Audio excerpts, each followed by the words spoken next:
আসসালামু আলাইকুম দর্শক, মিমস কুকিং হাউসে আপনাদের স্বাগতম। আপনারা কেমন আছেন? ইউটিউবে আমি এখন থেকে চেষ্টা করব সবসময় ভিডিও দেওয়ার জন্য। আশা করব আপনারা সবাই আমাকে সাপোর্ট করবেন। ধৈর্য ধরে পুরো ভিডিওটা দেখার অনুরোধ রইল। ভুল ত্রুটি হলে ক্ষমার দৃষ্টিতে দেখবেন। চলুন মূল ভিডিওতে যাওয়া যাক। আজ আমি বানিয়ে দেখাবো পিনাট বার বা বাদামের কটকটি। নিয়ে নিচ্ছি 1 কাপ বাদাম। বাদামগুলোকে প্রথমে একটু ভেজে নিচ্ছি। ভাজা হয়ে গেলে নামিয়ে নিচ্ছি। এরপর প্যানে দিচ্ছি 1 কাপ চিনি আর 2 টেবিল চামচ পানি।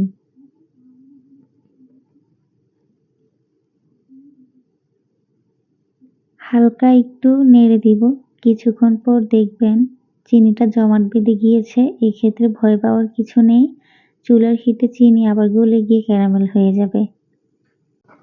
ক্যারামেল তৈরির ক্ষেত্রে চুলার আঁচ মিডিয়াম টু লো হিটেই থাকবে।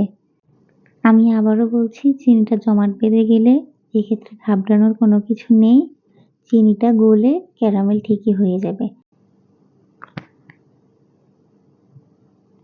ঠিক এই পর্যায়ে 1 টেবিল চামচ ঘি দিয়ে একসঙ্গে সবকিছু মিশিয়ে নিব।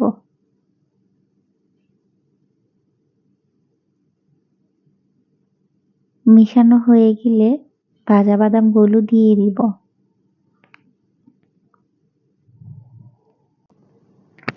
সমস্ত উপকরণ একসঙ্গে মিশে গেলে নামিয়ে নিব।